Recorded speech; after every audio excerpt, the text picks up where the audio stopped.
tara, samahan niyo ako at alamin natin why the leaves have no...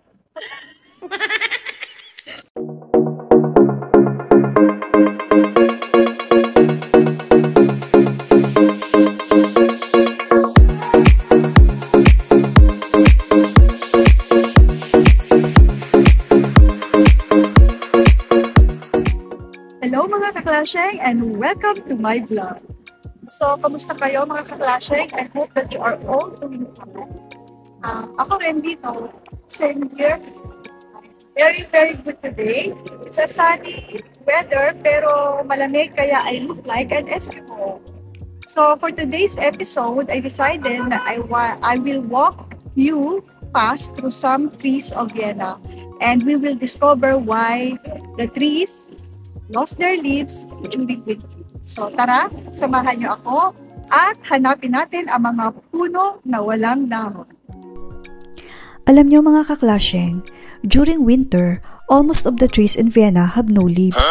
When I first came here, I wonder how they survive kasi mukha silang mga tuod, ganun. When it's cold outside, I likely wear a beanie and gloves to keep me warm. And yung mga animals, they seek shelter during winter. But the trees are not able to do that. So, how different kinds of trees adapt to the cold?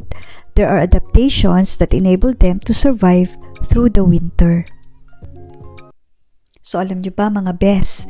There are two main types of trees found in places with cold climates like Vienna. They are known as deciduous trees and coniferous trees. Deciduous trees comes from the Latin word decidere, which means to fall down or off. They drop their leaves once a year, including trees like oaks, maples, birches, and willows. Ang coniferous trees naman ay hindi nalalaglagan ng dahon during winter. Their leaves, often called needles, stay on the trees year-round. Because of this, they are often called evergreens. They are green throughout the year and do not drop all their leaves at once like fir, spruce, or pine trees. Ang evergreen tree needles and leaves are covered in a wax-like coating that allows them to survive cold temperature more easily. Trees, as well as animals and humans, get their cues to start preparing for the winter from two sources: changes in temperature and the amount of sunlight available each day. As the temperatures drop and days get shorter, trees start to take protective measures that help them survive the upcoming cold of the winter. The tree's bark acts as its first line of defense against the cold. The outer bark protects the tree from diseases, insects, storms, and extreme temperatures. It is full of air spaces and works like insulation for the tree. It is similar to the insulation in the walls of your home. The leaves of a tree are where photosynthesis takes place. Ito yung process kung saan yung plants use the energy from sunlight to chemically combine carbon dioxide and water to form sugars. Then, the trees use these sugars para meron silang energy. The other important process that happens in leaves is transpiration. Yung leaves kasi, they have openings na tinatawag na stomata.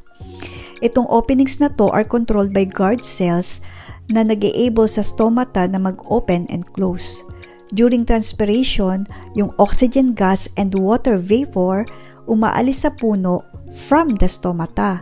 And as the water leaves the stomata, mas maraming water ang napupulled up from the roots through the xylem. This is why water can flow upward in a tree.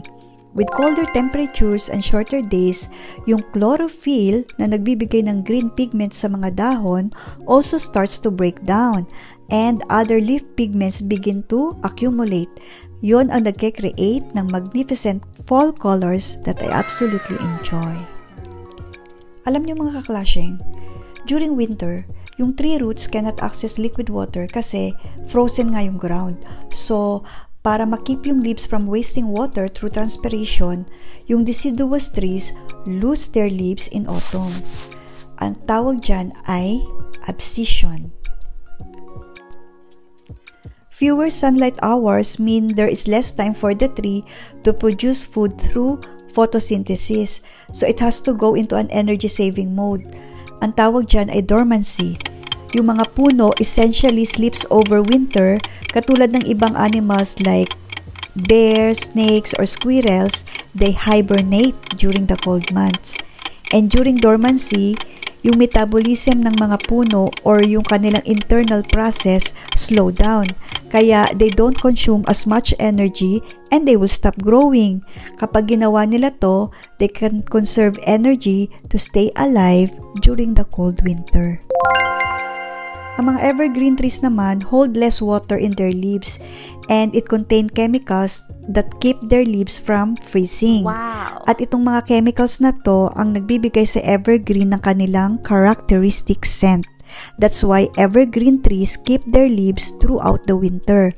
And in this way also, they can continue to produce energy through photosynthesis. Ang taray ng mga evergreens, diba? So ikaw, gusto mo bang maging deciduous or evergreen?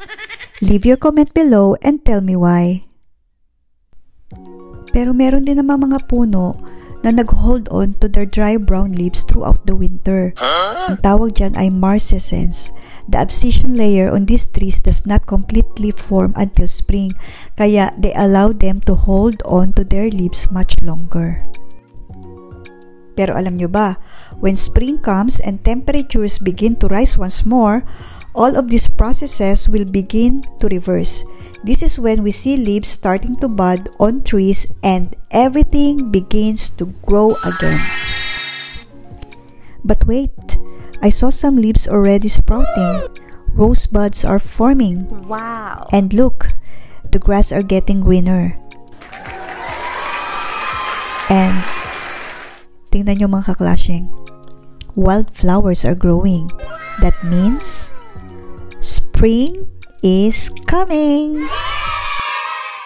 So, ayan na nga mga kaklasheng. Thank you for watching. And kung bago kayo sa channel ko, please click subscribe and hit the notification bell para updated kayo sa mga latest videos ko. And please, don't forget to leave a comment and like this video. Especially, you can leave a comment if you have any suggestions for the places that you want to walk with me on our next episode. So, always remember, life is good because God is good. Thank you mga kaklasheng. God bless us all. Bye!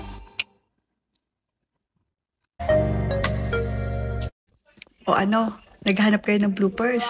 Pwes, walang bloopers kasi it's perfect. Take one lang. Charot. So, better luck next time. Bye!